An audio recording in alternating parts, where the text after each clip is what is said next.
ഇന്നത്തെ ഈ സുദിനത്തിൽ ക്ലാസ് നയിക്കുന്നതിന് ഇവിടെ എത്തിയിരിക്കുന്നത് നമുക്കേറെ അഭിമാനമായ ഡോക്ടർ ആലീസ് മാത്യുവാണ്. പ്രായം ഒരു തടസ്സമല്ലെന്ന് തെളിയിച്ചുകൊണ്ട് 71 വയസ്സിൽ സൂപ്പർ ക്ലാസിക് മിസ് ഇന്ത്യ 2025 കിരീടം നേടി. മുതിർന്ന സ്ത്രീകളെ സന്തോഷത്തോടെ ജീവിക്കാൻ പ്രോത്സാഹിപ്പിക്കുന്ന മാഡം ഒരു പ്രചോദന പ്രഭാഷകയാണ്. ഇന്ന് നമുക്കായി ഹാപ്പി ഏജിംഗ് എന്ന വിഷയത്തെക്കുറിച്ച് ക്ലാസ് എടുക്കാൻ ഇവിടെ എത്തിച്ചേർന്ന മാഡത്തെ ഏറെ സ്നേഹത്തോടെ ഈ വേദിയിലേക്ക് ക്ഷണിക്കുന്നു. എല്ലാവർക്കും സുഖമല്ലേ? ആദ്യമായിട്ട് തന്നെ എല്ലാവർക്കും ഈ വനിതാ ദിനത്തിൽ എല്ലാ വനിതാ രത്നങ്ങൾക്കും ഒരു ഹാപ്പി നാഷണൽ വിമൻസ് ഡേ. അപ്പോൾ ഹാപ്പി ഏജിങ്ങിനെ കുറിച്ച് പറയുന്നതിന് മുമ്പായിട്ട് ഞാൻ ഈ വിമൻസ് ഡേ കുറിച്ച് രണ്ടു വാചകം പറയണമെന്ന് ആഗ്രഹിക്കുന്നു. വിമൻസ് ഡേ എന്ന് പറഞ്ഞു കഴിഞ്ഞാൽ അതിന് നമ്മൾക്ക് സമത്വത്തിനും വിമോചനത്തിനും വേണ്ടി പടപൊരുത്തുന്ന ഒരു കൂട്ടം ജനങ്ങൾ, സ്ത്രീ ജനങ്ങളുടെ പോരാട്ടത്തെ അനുസ്മരിപ്പിക്കുന്നതാണ് ഈ വിമൻസ് ഡേ അല്ലെങ്കിൽ വനിതാ ദിവസം എന്ന് പറയുന്നത്. നമ്മളൊക്കെ ലക്കിയാണ് ഈ സമയത്ത് ജീവിക്കുമ്പോൾ. കാരണം നമുക്ക് ഒരുപാട് കാര്യങ്ങളെല്ലാം നമുക്ക് സാധിച്ചു കിട്ടുന്നുണ്ട്. ഒന്നിനും ഒരു പ്രശ്നമില്ലല്ലേ? പണ്ട് അങ്ങനെയായിരുന്നോ? ഒരു 60 വയസ്സിനൊക്കെ മേലെയുള്ള ആൾക്കാർ ഒന്ന് പിൻപോട്ട് തിരിഞ്ഞു നോക്കിയെന്നാൽ അറിയാം എങ്ങനെയായിരുന്നു. നമ്മുടെ വീടുകളിൽ പോലും ആൺകുട്ടികൾക്ക് പാലൊഴിച്ച് കാപ്പി കൊടുക്കണമെങ്കിൽ ആൺകുട്ടികൾക്ക് ഇല്ലേ? അതിന് എഗ്രി ചെയ്യുന്നുണ്ടോ? വിദ്യാഭ്യാസം വേണമെങ്കിൽ ആൺകുട്ടികൾക്ക്. പെൺകുട്ടികളെ 10ാം ക്ലാസ് വരെ ഒന്ന് പഠിപ്പിച്ചെങ്കിലായി. അതിന് വെച്ച് പറയാം അവളെ പഠിപ്പിക്കേണ്ട, കെട്ടിച്ചൂടാണ്. എൻ്റെ വീട്ടിൽ പറഞ്ഞ കാര്യമാണ് അതൊക്കെ. പക്ഷെ അതൊക്കെ മാറി. ഒരു പെൺകുഞ്ഞ് വീട്ടിലുണ്ടായിരുന്നാൽ ഉടനെ ആ അമ്മയ്ക്ക് കുറ്റമാണ് അല്ലേ? അമ്മയുടെ ഒറ്റം കൊണ്ടാണ് പെൺകുഞ്ഞുണ്ടായതെന്ന് പറയുന്നത്. ഞങ്ങളുടെ വീട്ടിൽ 6 മക്കളാണ്. ഞാനാണ് ഏറ്റവും മൂത്തയാള്. ആദ്യത്തെ 3 പെണ്ണ്, അത് കഴിഞ്ഞ് 3 ആണ്. ആദ്യത്തെ പെണ്ണുണ്ടായി ഓക്കെ, അതിന് വലിയ കാര്യം. രണ്ടാമത്തേത് പെണ്ണായപ്പോഴേക്കും ഞങ്ങളുടെ അപ്പച്ചനൊക്കെ ചെറിയൊരു മുറുമുറുപ്പാണ്. 3ാമത്തെ പെണ്ണായി മമ്മിയുടെ വീട്ടിലാണ് പോയി പ്രസവിക്കാൻ പോയത്. അവിടെ ചെന്ന് പ്രസവിച്ച് കഴിഞ്ഞപ്പോൾ ഞങ്ങളുടെ അപ്പച്ചൻ കാണാൻ പോയി. അത് കണ്ടിട്ട് എൻ്റെ മമ്മിക്ക് ഭയങ്കര വിഷമമായിട്ട് മമ്മി ആ കൊച്ചിനെ നിലത്തോട്ടിട്ട് ചവിട്ടാൻ പോയെന്നാണ് പറയുന്നത്. അപ്പം എൻ്റെ വലിയപ്പച്ചൻ മമ്മിയുടെ ഫാദർ കണ്ട് വഴക്ക് പറഞ്ഞു കൊണ്ടുവന്നു. ഞങ്ങൾ പെൺകുഞ്ഞുങ്ങളൊക്കെ ഉണ്ടാകുന്നത് ഭയങ്കര ഒരു വിഷമമായിട്ട് ഉണ്ടായിരുന്ന സമയമാണ്. എത്ര അബോർഷൻസ് നടന്നിരിക്കുന്നത് പെൺകുഞ്ഞാണെന്ന് പറയുന്നത്. പക്ഷേ അതിൽ നിന്നെല്ലാം മാറി. ഇന്നത്തെ കാലത്ത് പെൺകുഞ്ഞുണ്ടായിരുന്നാലും പേരൻസ് ഒന്നും അത്രയൊന്നും വിഷമിക്കത്തില്ല. കണ്ടോ? ഒരു പ്രശ്നവും ഇല്ല. അവരെ നല്ലതായിട്ട് പഠിപ്പിക്കും. അവർക്ക് നല്ല ഉന്നമനം വരാനായിട്ട് അവരെ നോക്കും. അങ്ങനെയെല്ലാം നല്ല രീതിയിലായിട്ടിരിക്കും. പക്ഷേ ഇന്നും നമുക്ക് വേണ്ട സമത്വം കിട്ടിയിട്ടുണ്ടോ? അങ്ങനെ അന്ന് പോരാടിയിട്ട് നമുക്ക് വോട്ടവകാശം കിട്ടുന്നത് 1918-ലാണ്. പക്ഷെ അങ്ങനെ അതുപോലെ പൊരുത്തിയാണ് ഈ നിലയിൽ നിന്ന് എത്തിയിരിക്കുന്നത്. അപ്പം നമ്മൾ ഇപ്പോൾ ഈ വനിതാ ദിനം ആഘോഷിക്കുമ്പോൾ നമ്മൾ എന്താണ് സ്ത്രീകൾക്കുണ്ടായ വിജയങ്ങളും നേട്ടങ്ങളെ എല്ലാം ഒന്ന് അനുമോദിക്കാനായിട്ട് ഒന്ന് അപ്രിഷ്യേറ്റ് ചെയ്യാൻ വേണ്ടിയാണ് വനിതാ ദിനം ആഘോഷിക്കുന്നത് അല്ലേ? അങ്ങനല്ലേ? അങ്ങനെ തന്നെ വേണം. എല്ലാ വർഷവും അവര് ഒരു തീമുണ്ട് വനിതാ ദിനത്തിൽ. ഈ വർഷത്തെ വനിതാ ദിനത്തിലെ തീമാണ് ഗീവ് ആൻഡ് ഗെയിൻ എന്ന് പറഞ്ഞാൽ നമ്മൾ കൊടുക്കുകയും അതുപോലെ നേടുകയും ചെയ്യുമെന്നുള്ളതാണ്. അപ്പൊ അതിന്റെ സിമ്പിൾ എന്ന് പറഞ്ഞാൽ 2 കൈയും ഇങ്ങനെ നീട്ടി പിടിച്ചുകൊണ്ട് നിൽക്കുന്ന സിമ്പിളാണ്. അപ്പൊ 2 കൈ നീട്ടി പിടിച്ചുകൊണ്ടിരിക്കുമ്പോൾ അതിന് ഗീവ്, നമ്മളിങ്ങനെ ഗീവ് എന്നുള്ളതുണ്ട്. അതുപോലെ തന്നെ ടു റിസീവ്, ടു ഗെയിൻ എന്നുള്ളൊരു മീനിങ് ഉണ്ട്. ഭയങ്കര അർത്ഥവത്തായിട്ടുള്ള ഒരു വാക്ക് അല്ലേ? Give and gain. കാരണം നമ്മൾ എന്തൊക്കെ കൊടുക്കുന്നോ അതനുസരിച്ച് നമ്മൾക്ക് നേട്ടങ്ങൾ കിട്ടുമെന്നുള്ളതാണ്. ഒന്നും ചെയ്യാതെ മറ്റൊന്നിന് വളമാക്കരുത് പറയുന്നത് തന്നെയാണ്. നമ്മൾ പറയും നമുക്ക് കൊടുക്കണമെന്ന് പറയുമ്പോൾ നമ്മുടെ മനസ്സിലോട്ട് ആദ്യം വരുന്നത് എന്താണ്? പൈസ അല്ലേ? ശരിയാണ്, പൈസ കൊടുക്കണം. പക്ഷേ പൈസ മാത്രമല്ല, നിങ്ങളിൽ ഓരോരുത്തരും അല്ലെ നമ്മളിൽ ഓരോരുത്തരിലും ഓരോ കഴിവുണ്ട്. ആ കഴിവ് നമ്മൾ മറ്റുള്ളവർക്ക് പകർന്നു കൊടുക്കണം. അതാണ് ഗിവിങ്. അപ്പം നമ്മളിപ്പോൾ ഒരുപാട് ഗെയിൻ ചെയ്യാനായിട്ട് സാധിക്കും. നമ്മുടെ വീടുകളിലൊക്കെ നോക്കിയാൽ അറിയാം, നമ്മുടെ അമ്മമാർക്ക് എന്തുമാത്രം കഷ്ടപ്പെട്ടാണ് നമ്മളെ വളർത്തിയതില്ലേ? കഷ്ടപ്പെട്ടത്. അതിന് ഓർക്കാൻ വിഷമമാണെങ്കിൽ അല്ലെങ്കിൽ എല്ലാവരെയും ഗ്രബിൾ ചെയ്യും, എന്നെ നല്ലതായിട്ട് നോക്കിയില്ല, നല്ലതായിട്ട് വളർത്തിയില്ല. നമ്മുടെ കുഞ്ഞുങ്ങൾ മിക്കവാറും പേരുടെ എല്ലാം കുഞ്ഞുങ്ങളുള്ളവരില്ലേ? ആരെങ്കിലും ഉണ്ടോ കല്യാണം കഴിക്കാത്തവര്? ഇല്ല. അപ്പൊ അറിയാം നമ്മളെങ്ങനെയാണ് നമ്മുടെ കുഞ്ഞുങ്ങളെ വളർത്തിയത്. നിലത്ത് വെക്കാതെ കയ്യിൽ ഇങ്ങനെ പിടിച്ച് നമ്മൾക്കുള്ളതെല്ലാം കൊടുത്ത്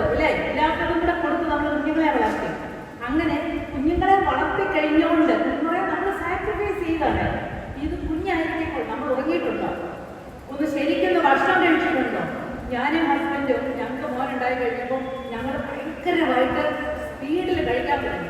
കാരണം ഈ മോൻ നിലത്തോട്ടിരിക്കത്തില്ല. അപ്പൊ എൻ്റെ അടുത്ത് ഒരാൾ കഴിച്ചു കഴിഞ്ഞിട്ട് വേണം വേറൊരാൾക്ക് കഴിക്കാൻ. ഇവിടുത്തേക്ക് വേഗം കഴിക്കും. മനസ്സിലായോ? നമ്മൾക്കൊന്ന് ആസ്വദിക്കുക കഴിക്കാൻ പോലും സാധിച്ചിട്ടില്ല. പക്ഷെ നമ്മൾ അതുകൊണ്ടും ഗ്രംബിൾ ചെയ്തില്ല. പക്ഷെങ്കിൽ നമ്മൾ അതുപോലെ നമ്മുടെ സാക്രിഫൈസ് ചെയ്ത് വന്നതുകൊണ്ട് എന്താ സംഭവിച്ചത്? എൻ്റെ മോൻ നല്ല മിടുക്കനായി, നല്ലൊരു എഞ്ചിനീയറായി, നല്ലൊരു മനുഷ്യനായി തീർന്നു. അത് നമുക്ക് നേട്ടമല്ലേ?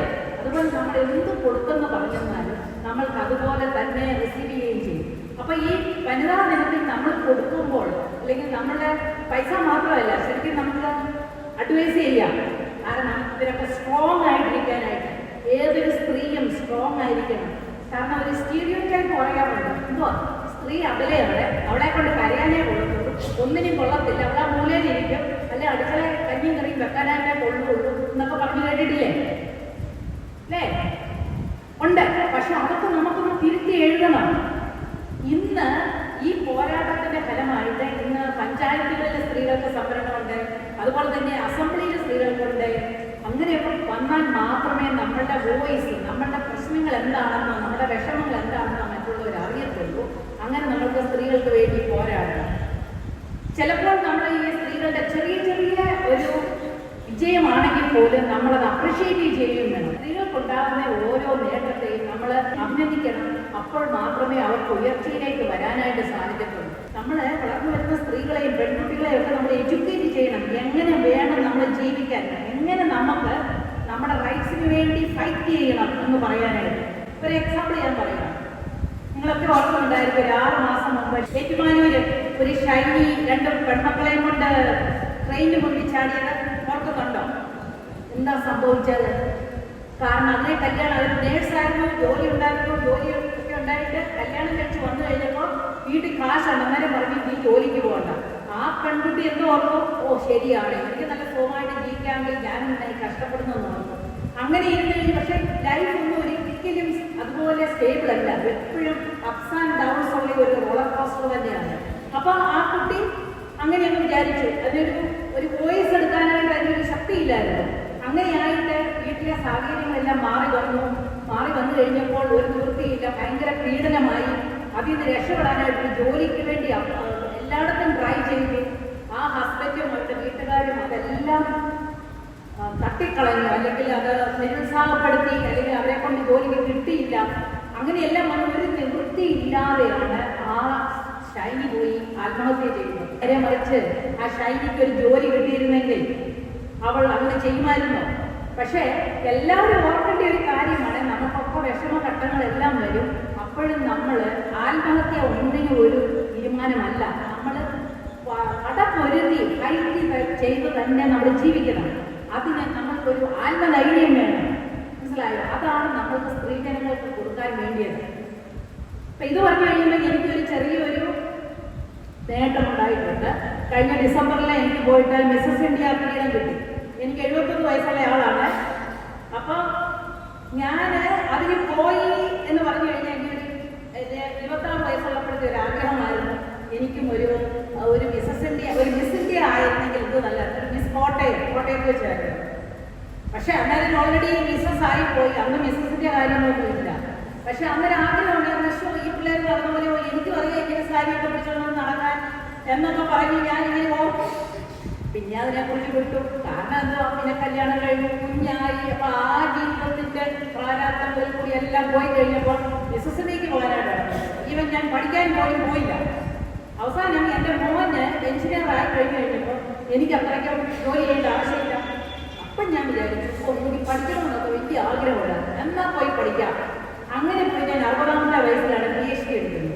ശരിക്കും ഒന്ന് അതിശയിപ്പിക്കുന്ന കാര്യമാണ് അല്ലേ? എഡ്യൂക്കേഷനിൽ പോയി എടുത്തു. ഞാൻ അമേരിക്കയിലെ 15 വർഷം പ്രൊഫസറായിട്ട് ജോലി ചെയ്ത് റിട്ടയർ ചെയ്ത് വന്നു. അതെല്ലാം സാധിച്ചത് എന്തുകൊണ്ടാണ്? വലിയ കഴിവുണ്ടായിരുന്നതല്ല, ഒരു കോൺഫിഡൻസ് ഉണ്ടായിരുന്നു, ഒരു ഡിറ്റർമിനേഷൻ ഉണ്ടായിരുന്നു, ഒരു പാഷൻ ഉണ്ടായിരുന്നു. കാരണം അത് നമുക്ക് ചെയ്യാൻ സാധിക്കും എന്ന് പറഞ്ഞു കഴിഞ്ഞാൽ ദൈവം നമ്മൾക്ക് ഓരോരുത്തർക്കും നമ്മൾ ആഗ്രഹിക്കുന്നത്, നിങ്ങൾ എന്തും ആഗ്രഹിച്ചു, 100% ഷുവറാണ്, നിങ്ങൾ എന്തും ആഗ്രഹിച്ചു, നിങ്ങൾക്ക് ദൈവം അതിനകത്ത് ഒരു വഴി ഒരുക്കും. പക്ഷേ ആ വഴി നമ്മൾ റിക്കഗ്നൈസ് ചെയ്തിട്ട് അതും പ്രകാരം മുന്നോട്ട് പോയി കഴിഞ്ഞാൽ നമ്മുടെ ഏത് ആഗ്രഹങ്ങളും ദൈവം സാധിപ്പിച്ചു തരുമെന്നുള്ളത് ഭയങ്കര കറക്റ്റായിട്ടുള്ള ഒരു കാര്യമാണ്. അല്ലെങ്കിൽ 26-ാമത്തെ വയസ്സിൽ ഞാൻ ആഗ്രഹിച്ച ഒരു കാര്യം എനിക്ക് 71-ാമത്തെ വയസ്സിൽ ദൈവം സാധിപ്പിച്ചു തരിക എന്ന് പറഞ്ഞാൽ എന്തോ ഞാനെന്തോ പഠിച്ചിരുന്നില്ല. അപ്പോൾ എനിക്ക് ഇത്രയും വയസ്സായി ആളുകൾ എന്തോ വിചാരിക്കും, ഞാൻ ആർക്കും പറഞ്ഞില്ല കേട്ടോ. അതുള്ളൊരു കാര്യമാണ്. കാരണം ഇനിയിപ്പോൾ അവരെല്ലാവരും കൂടെ എന്നോട് ഒത്തിരി നെഗറ്റീവ് പറഞ്ഞു കഴിഞ്ഞാൽ ഇനി എന്തെങ്കിലും കാര്യത്തിലാണ് പോകുന്നതെന്നൊക്കെ ചോദിച്ചു കഴിഞ്ഞാൽ വിഷമം വരുന്നത്. അതുകൊണ്ട് ഞാൻ ഓർത്ത് എൻ്റെ ഹസ്ബൻഡിനോട് മാത്രമേ പറഞ്ഞുള്ളൂ. പക്ഷേ ഹസ്ബൻഡിൻ്റെ സപ്പോർട്ട് ഉണ്ടായിരുന്നു. പുള്ളി പറഞ്ഞ് പൊക്കോളം പറഞ്ഞു. അപ്പോൾ ഞാനത് പോയി. ഇത് കിരീടം കിട്ടുമെന്ന് വെച്ചോണ്ടല്ല ഞാൻ പോയത്. സത്യം ആദ്യം ഉണ്ടായിരുന്ന കിട്ടിയേക്കെന്ന് ഞാൻ വിചാരിച്ചു. പക്ഷേ അവിടെ ചെന്ന് കഴിഞ്ഞപ്പോൾ 2-3 ജോഡി ഡ്രസ്സ് എനിക്കില്ലായിരുന്നു. കാരണം ലാസ്റ്റ് മൊമെൻറ്റിൽ പറഞ്ഞുകൊണ്ട് എനിക്കതൊന്നും കിട്ടിയില്ല. അപ്പം ഞാൻ വിചാരിച്ചത് എന്താണെന്ന് അറിയാമോ? സത്യമായിട്ടും പറയാം, ഈ 71-ാമത്തെ വയസ്സിൽ എനിക്കൊരു ഗൗൺ ഇടണമെന്ന് പറഞ്ഞ് ഞാൻ ഗൗൺ ഇടണം നിങ്ങളുടെയൊക്കെ നിങ്ങളുടെ വന്നു കഴിഞ്ഞാൽ നിങ്ങൾ പറയുകയല്ലേ ഈ ക്ലവിക്കറിന്റെ സുഖേടാന്ന് പറയും, മനസ്സിലായിട്ട് പറയും. അത് നോട്ട് അപ്രോപ്രിയേറ്റ് അല്ലേ? അത് നോട്ട് അപ്രോപ്രിയേറ്റ്. അതുപോലെ ഒരു ലെഹങ്ക, സ്ലീവ്ലെസ് ലെഹങ്കയൊക്കെ ഇട്ട് അങ്ങോട്ട് നടക്കാൻ ആളുകൾ പറയല്ലേ ഒട്ടോട്ട് എവിടുന്ന് വരുന്ന കാണാൻ പോകാത്തോ ഇല്ലേ? അപ്പൊ ഞാൻ വിചാരിച്ചത് എന്താണെന്ന് അറിയാമോ? ഇതെനിക്ക് കിട്ടിയൊരു ഓപ്പർച്യൂണിറ്റിയാണ്. ഒരു ഗൗൺ ഇടാൻ ഭയങ്കര ആഗ്രഹമുണ്ടായിരുന്നു കേട്ടോ. അപ്പൊ ഞാൻ ഓർത്ത് ഇത്രയേ ഉള്ളൂ, ഇങ്ങനെയൊക്കെ ഒരു ഗൗൺ ഇടാനും ഒരു ലെഹങ്ക ഇടാനും അതുപോലെ തന്നെ കാറ്റ് വാക്ക് ചെയ്യാൻ ഈ പ്രായത്തിൽ പറ്റുമോ? എനിക്ക് ഞാൻ പഠിപ്പിക്കുമ്പോൾ 72 സ്റ്റുഡൻസ് ഒക്കെ ഉണ്ട് എൻ്റെ ക്ലാസ് റൂമിൽ. അവരുടെ കണ്ണിൽ നോക്കി സംസാരിക്കാൻ എനിക്ക് ഒരു മടിയില്ല. ഞാൻ സംസാരിക്കുകയും പഠിപ്പിക്കും. പക്ഷെങ്കിൽ ഞാൻ കാറ്റ് വാക്കിൽ കയറിയപ്പോൾ ആകെ 80 പേരുടെ ഉണ്ടായിരുന്നു. 40 കണ്ടസ്റ്റൻസും അവരുടെ ഫാമിലി 80 അല്ല 100. ഇവരുടെ മുമ്പിൽ ഒരു കാറ്റ് വാക്ക് പോകാനായിട്ട് എനിക്ക് ഭയങ്കര വിഷമമാണ്. പേടിയായിരുന്നു. അയ്യോ വൈകിന്നൊരു അന്താളിപ്പോന്ന് പറയുന്ന പോലെയാണ് കേട്ടോ. പക്ഷേ ഞാൻ ഓർത്താ എന്താണ് ഇപ്പം ആരെന്നാ പറയാനായിട്ടാണ് എനിക്കിഷ്ടമുള്ള പോലെ ഞാൻ പോയി നടക്കുന്നു. അങ്ങനെ സാധിക്കില്ലെന്ന് വെച്ചോണ്ട് ഞാൻ എന്നോട് പറയാമോ കിരീടം കിട്ടണോ അല്ലെങ്കിൽ ഞാൻ എന്നെ കാണുന്നു പോകുമെന്നുള്ള വിചാരിച്ചത് എനിക്കിതൊരു ഓപ്പർച്യൂണിറ്റിയാണ്. എനിക്കിങ്ങനെ ഒന്ന് നടക്കണം എന്നൊരു ആഗ്രഹമുണ്ടോ? ചെന്നാൽ എല്ലാവർക്കും എനിക്ക് ചെയ്യാൻ പറ്റത്തില്ലല്ലോ. അങ്ങനെ ഞാൻ പോയി ദൈവകൃപയാൽ വിൻ ചെയ്തു വന്നു. അതുകൊണ്ട് ഞാൻ പറയുന്നത് എന്താണെന്ന് വെച്ചാൽ നിങ്ങൾക്ക് ഓരോരുത്തർക്കും ഓരോ ആഗ്രഹമുണ്ടെങ്കിൽ അതനുസരിച്ച് നമ്മൾക്ക് കിട്ടുന്ന ഓപ്പർച്യൂണിറ്റി. സപ്പോസ് ഇങ്ങനെ ഒരു ഓപ്പർച്യൂണിറ്റി വന്നു, അത് ഞാൻ കണ്ടിട്ട് ഞാൻ ഉപയോഗിക്കാതിരുന്നാലോ എനിക്കൊരിക്കലും കിട്ടത്തില്ല അല്ലേ? എനിക്കിങ്ങനത്തെ എക്സ്പീരിയൻസ് പോലും വരത്തില്ല. അപ്പം ഞാൻ എൻ്റെ പ്രൊഫഷണൽ ലൈഫിലും എൻ്റെ പേഴ്സണൽ ലൈഫിലും കിട്ടിയ ഓപ്പർച്യൂണിറ്റീസ് ഒക്കെ ഞാൻ യൂട്ടിലൈസ് ചെയ്താണ് ഇന്ന് ഈ നിലയിലെത്തിയിരിക്കുന്നത്. ഇല്ല നിലയൊന്നും വന്നില്ല എന്ന് പറഞ്ഞാലും ഈ നിലയിലെത്തിയിരിക്കുന്നത്. പിന്നെ ഇനിയിപ്പോൾ നമ്മൾ ഹെൽത്തി ഏജിങ്ങിനെ കുറിച്ച് നിങ്ങൾ ആരെങ്കിലും ധൃതി വെച്ചിട്ടുണ്ടോ? എനിക്ക് വേഗം ഒന്ന് പ്രായമായാൽ മതി എന്ന് ആരെങ്കിലും ചിന്തിച്ചിട്ടുണ്ടോ? ഒന്ന് കൈവക്കാൻ ആളുകളുണ്ട്. നമ്മൾ ചെറിയ പ്രായത്തിലാകുമ്പോഴേ ടീനേജറൊക്കെ ആകുമ്പോൾ 21 വയസ്സിലായാൽ മതിയായിരുന്നു ഇച്ചിരി കള്ളം കുടിക്കാം അല്ലേ? ആമ്പിള്ളേരാണ് കൂടുതലായിട്ട് അത് പറയുന്നത്. ഇപ്പോഴത്തെ പെൺപിള്ളേർ മോശമല്ല. അപ്പം 21 വയസ്സായാൽ നമ്മളങ്ങനെ നമുക്ക് ആ പവർ കിട്ടിയെന്നുള്ളൊരു വിചാരത്തിൽ നമ്മൾ വയസ്സാകണമെന്ന് തോന്നും. നേരെ പറഞ്ഞാൽ നമുക്ക് എന്തോ വിചാരിക്കുന്നത് നമുക്ക് പ്രായമാകണമെന്ന് ഒരു 50 ആകുമ്പോൾ തൊട്ട് എന്തോ പിടിച്ചൊന്ന് വലിക്കാമെന്നാണ് നോക്കുന്ന പൈസ പുറകോട്ടൊക്കെ വരാത്തല്ലേ? സ്ത്രീകളൊക്കെ എടുക്കും പൈസ 1 2 ഒക്കെ കുറച്ച് പറയാനായിട്ട് തുടങ്ങും. അപ്പോൾ ഇത്രയും പൈസയേ ഉള്ളൂ, 38 ആയതേ ഉള്ളൂ അല്ലെങ്കിൽ 48 ആയതേ ഉള്ളൂ എന്ന് പറയില്ലേ? നമ്മൾ ഒരിക്കലും ഒരു വാർദ്ധക്യത്തിലോട്ട് സന്തോഷമായിട്ട് കയറി വരത്തില്ല. പക്ഷെ ഞാൻ പറയുകയാണ്, നിങ്ങൾ ഓരോരുത്തരും ഇതിനകത്ത് യങ്സ്റ്റേഴ്സ് ആയിട്ടുള്ളവരെ കണ്ടു, ചില 50s കണ്ടു.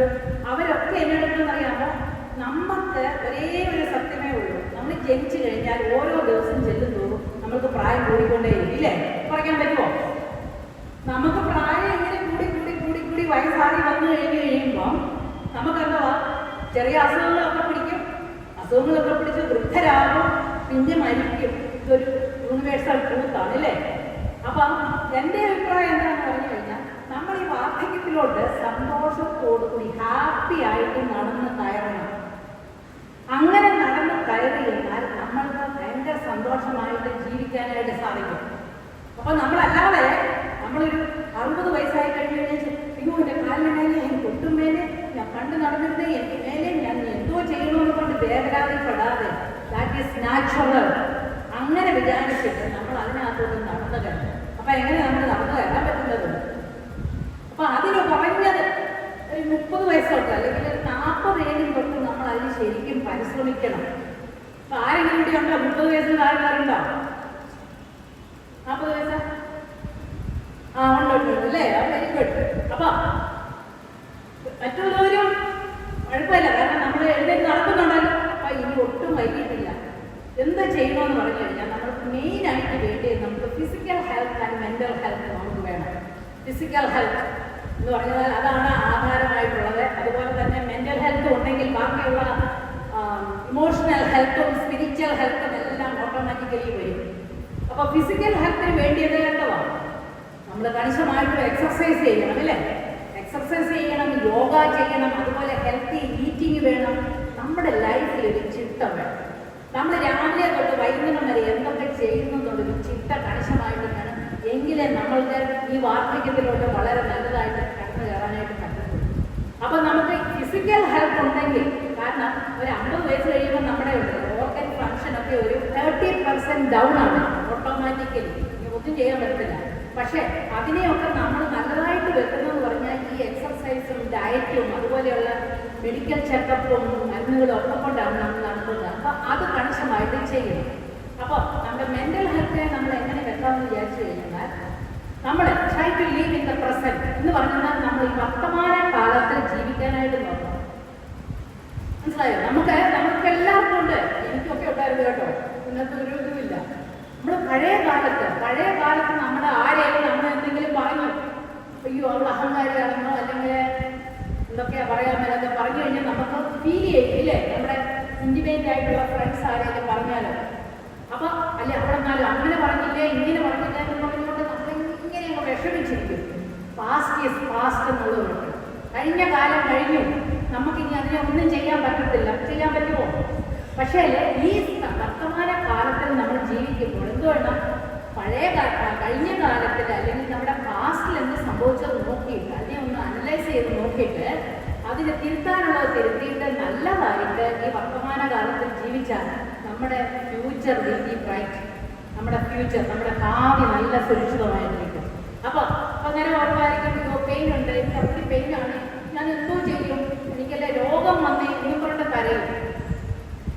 കരഞ്ഞിട്ട് വല്ല പ്രയോജനമുണ്ടോ? നമുക്കിപ്പോൾ പെയിൻ വന്നു, നമ്മൾ കിടന്ന് കരയും, നമുക്ക് രോഗം വന്നു, അതൊക്കെ അങ്ങനെയൊക്കെ വരും. കാരണം നമ്മുടെ ഫിസിയോളജിക്കൽ ചേഞ്ചസും നമ്മുടെ എൻവയോൺമെന്റും അതെല്ലാം ചേർത്ത് നമുക്ക് വരും. അപ്പൊ അതിനൊന്നും നമ്മൾ അതുപോലെ അങ്ങ് വിഷമിക്കുകയല്ലേ വേണ്ടി.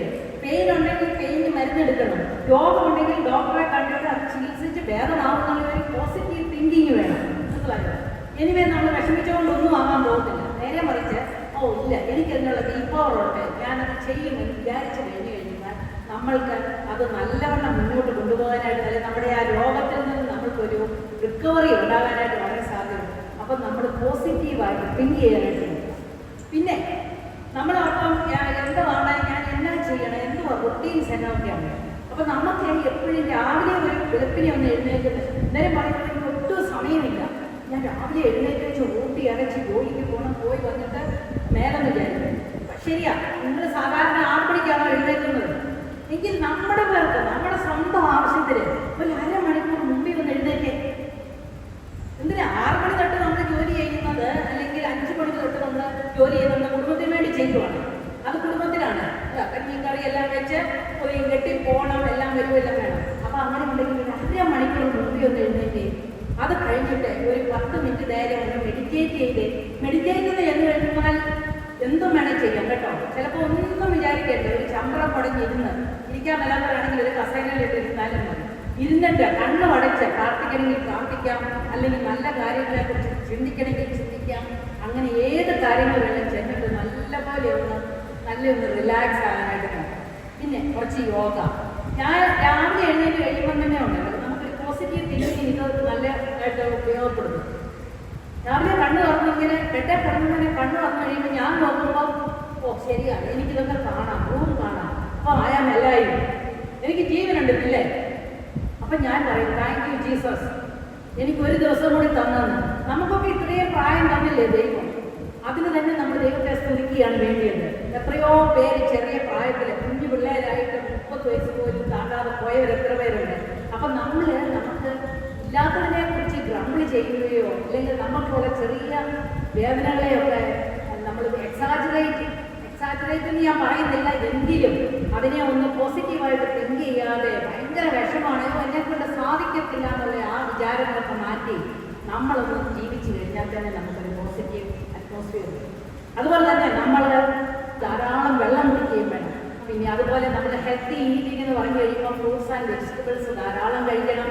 ഇങ്ങനെയൊക്കെ നിങ്ങളൊന്ന് പ്രാക്ടീസ് ചെയ്ത് നോക്കിക്കേ. ഒരു 10 മിനിറ്റ് നേരം 15 മിനിറ്റ് നേരം നടക്കാനൊന്നും വഴി കറങ്ങി നടക്കാനൊന്നും ഞാൻ പറയുന്നില്ല. നമുക്ക് മുറ്റമുണ്ടെങ്കിൽ മുറ്റത്തിന് ചുറ്റും ഒന്ന് നടന്നാൽ മതി. ചില ദിവസം ഞാൻ നടക്കുന്നത് ഞങ്ങളുടെ മുറിക്കകത്തൂടെ നടക്കുന്നത്, മനസ്സിലായി. വെളിയിലൊക്കെ ഒത്തിരി ആൾക്കാരൊക്കെ ഉണ്ടെങ്കിൽ ഞാൻ നടക്കുക ഞങ്ങളുടെ 2 റൂമുണ്ട്, 2 റൂമിൻ്റെ ഇടയിൽ കൂടെ ഞാൻ നടക്കും എന്ന് പറഞ്ഞാലും എനർജി കിട്ടുന്ന ഒരു കാര്യമാണ്. ഇതുപോലെ രാവിലെ നിങ്ങളൊന്ന് ചെയ്ത് നോക്കിക്കുക. ഒരു 10 മിനിറ്റ് നേരം നടക്കുക, നടന്നുകയും ഇച്ചിരി ഒരു 10 മിനിറ്റ് നേരം യോഗ ചെയ്യുകയൊക്കെ ചെയ്ത് കഴിഞ്ഞാൽ തന്നെ നമുക്ക് ആ ദിവസം നല്ലൊരു ഉന്മേഷം കിട്ടും. അപ്പോൾ എല്ലാവരും റെഡി ചെയ്തോ? ഹാപ്പി ആയിട്ട് നമ്മൾ വാർദ്ധക്യത്തിലേക്ക് കയറാൻ. വാർദ്ധക്യം എന്ന് പറയുന്നത്, വാർദ്ധക്യം പറയണ്ട, it's our golden years. Golden years എന്ന് പറഞ്ഞാൽ സുവർണ്ണ വർഷങ്ങളാണ്. കാരണം ആ പ്രായത്തിലാണ് നമുക്ക് എന്തുവാ ചിന്തകളൊക്കെ ഒന്ന് നമ്മുടെ വീട്ടിലെ പ്രശ്നങ്ങളെല്ലാം തീരുന്നത്, അല്ലേ? പിള്ളേരൊക്കെ പഠിച്ച് പറക്കം പറ്റിപ്പോയി, പിന്നെ അവരെ ഓർത്ത് വിഷമിക്കേണ്ട കാര്യമില്ല. കല്യാണം കഴിപ്പിച്ച് വിട്ടു, അവരെയിലൂടെയും പോയി ജീവിക്കട്ടെ. പിന്നെ നമുക്ക് കിട്ടിയ ഒരു സമയമാണ് നമുക്ക് വേണ്ടി ചെലവഴിക്കാനായിട്ട് വേണം. നമുക്ക് ഇഷ്ടമുള്ള കാര്യങ്ങളൊക്കെ ചെയ്യണം. ഞങ്ങൾ കഴിഞ്ഞിടെ ഒരു സീനിയർ ഫോർത്തിൽ ചെന്നപ്പോഴാണ് 94 ഇയർ ഉള്ള ഒരു ആള് കഥകളി പഠിച്ച് പുള്ളിയിപ്പം കഥകളി 70 വയസ്സാകുമ്പോഴാണ് പുള്ളി കഥകളി പഠിക്കാൻ പോയത്. എന്തുവാ അതൊരു ആഗ്രഹമായിരുന്നു പഠിക്കണമെന്നുള്ളത്. കഥകളി പഠിക്കണമെന്ന് പറഞ്ഞാൽ പഠിച്ചു. നമുക്ക് ഏജ് ഈസ് ജസ്റ്റ് എ നമ്പറാണ്. എല്ലാം നമ്മുടെ മനസ്സിലാണ് ഇരിക്കുന്നത്, മനസ്സിലായോ? അപ്പോൾ നമുക്ക് ഇഷ്ടമുള്ള കാര്യങ്ങൾ ചെയ്ത് കഴിഞ്ഞാൽ നമുക്ക് ഹാപ്പി ആയിട്ട് ഇരിക്കാനായിട്ട് സാധിക്കും. അപ്പം ഹാപ്പി ഏജിങ് ആദ്യമായിട്ട് വേണ്ടി നമുക്ക് ഫിസിക്കൽ ഹെൽത്ത് വേണം. ഫിസിക്കൽ ഹെൽത്തിന് നമ്മൾ എക്സർസൈസ് വേണം, യോഗ വേണം, ഹെൽത്തി ഈറ്റിംഗ് വേണം. അതുപോലെ തന്നെ സമയത്തിന് കിടന്നുറങ്ങണം. നമ്മളൊരു ഞാൻ പറയും ചിട്ടയായിട്ടുള്ള ഒരു ലൈഫ് വേണം. എന്ന് പറഞ്ഞാൽ നമ്മൾ എപ്പോൾ എഴുന്നേൽക്കുന്നു, എപ്പം കിടക്കുന്നു എന്നുള്ളത് എല്ലാത്തിനും ഒരു സമയം വേണം. നമുക്ക് കുറഞ്ഞത് 6 മണിക്കൂർ തൊട്ട് 8 മണിക്കൂർ വരെ നമ്മൾ റെസ്റ്റ് എടുക്കണമെന്നാണ് പറയുന്നത്. ഉറങ്ങുമ്പോഴാണ് നമ്മുടെ ശരീരവും ബ്രെയിനും എല്ലാം റിഫ്രഷ് ആകുന്നത്. അതുപോലെ മെൻ്റൽ ഹെൽത്തിന് നമുക്ക് സന്തോഷമായിട്ടിരിക്കാനായിട്ട് നമ്മൾ leave in the present. Past is past. അതുകൊണ്ട് ഒന്നും ചെയ്യാൻ പറ്റത്തില്ല. പിന്നെ ആരെങ്കിലും നമ്മളോട് വഴക്ക് പിടിച്ചോട്ടോ അല്ലെ അനാവശ്യമായിട്ട് പറഞ്ഞോണ്ടോ വന്നു കഴിഞ്ഞാൽ ഉണ്ടല്ലോ, നിങ്ങൾ അവിടെ നിന്നും അടുത്ത് നമ്മൾ അങ്ങനെ അല്ല, ഞാൻ ഇങ്ങനെയാണെന്ന് പറഞ്ഞ് പ്രൂവ് ചെയ്യാൻ പോകണ്ട. കാരണം നമ്മുടെ ഇത്രയും വർഷം ഇച്ചിരി പ്രായമായവരുടെ കാര്യം ഞാൻ പറയുന്നത് കേട്ടോ, ഒരു 60 വയസ്സുള്ള ആൾക്കാരൊക്കെ ഇനി ആരെയും പ്രൂവ് ചെയ്യിപ്പിക്കാനായിട്ട് പോകണ്ട. നിങ്ങൾ ഏതാണ് അവർക്ക് മനസ്സിലായാൽ മതിയെന്ന് വിചാരിക്കും. അപ്പം അങ്ങനെ ഒരു തീരുമാനം എടുത്തു കഴിഞ്ഞാൽ തന്നെ ഉണ്ടല്ലോ നമുക്ക് ആ പോസിറ്റീവായിട്ട് നമ്മളധികം പറയുകയില്ല. എന്തെങ്കിലും പറയട്ടെ, ഞാൻ ആരാണ് എനിക്കല്ല, അല്ല ഞാൻ അതുപോലെ പ്രവർത്തിക്കത്തില്ല. നമ്മളെക്കുറിച്ച് കുറ്റം പറയും നിങ്ങളൊക്കെ പിന്നെ എന്തിനാ പറയിടിക്കുന്ന കാര്യം. അപ്പോൾ ഈ വക കാര്യങ്ങളൊക്കെ ഓർത്താൽ നിങ്ങൾക്ക് ഈ വാർദ്ധക്യം എന്ന് പറയുന്നത് ഒന്നും ഒരു വിഷമമേ അല്ല. അതിലോട്ട് നടന്നു കയറാനായിട്ട് സാധിക്കും. അതുകൊണ്ട് യങ്സ്റ്റേഴ്സ് ആയിട്ടുള്ളവരും വാർദ്ധക്യത്തിലായിട്ടുള്ളവരും എല്ലാവരും ഈ പറഞ്ഞ കാര്യങ്ങളൊക്കെ ഒന്ന് നോക്കിക്കഴിഞ്ഞാൽ നമുക്ക് സന്തോഷമായിട്ട് ജീവിക്കാനായിട്ട് വരും. ഇതുപോലെയുള്ള കൂട്ടായ്മകളും ഒക്കെ വളരെയധികം ആശ്വാസം നൽകുന്ന ഒന്നാണ്. അപ്പോൾ ഇത്രയും പറഞ്ഞുകൊണ്ട് ഞാൻ ഒരു പ്രാവശ്യം കൂടെ നിങ്ങളെ എല്ലാവരെയും വിമൻസ് ഡേക്ക് വിഷ് ചെയ്യുകയാണ്. എല്ലാവർക്കും ഹാപ്പി വിമൻസ് ഡേ. എല്ലാവരും സ്ട്രോങ് ആയിട്ടിരിക്കണം. Fight for your right.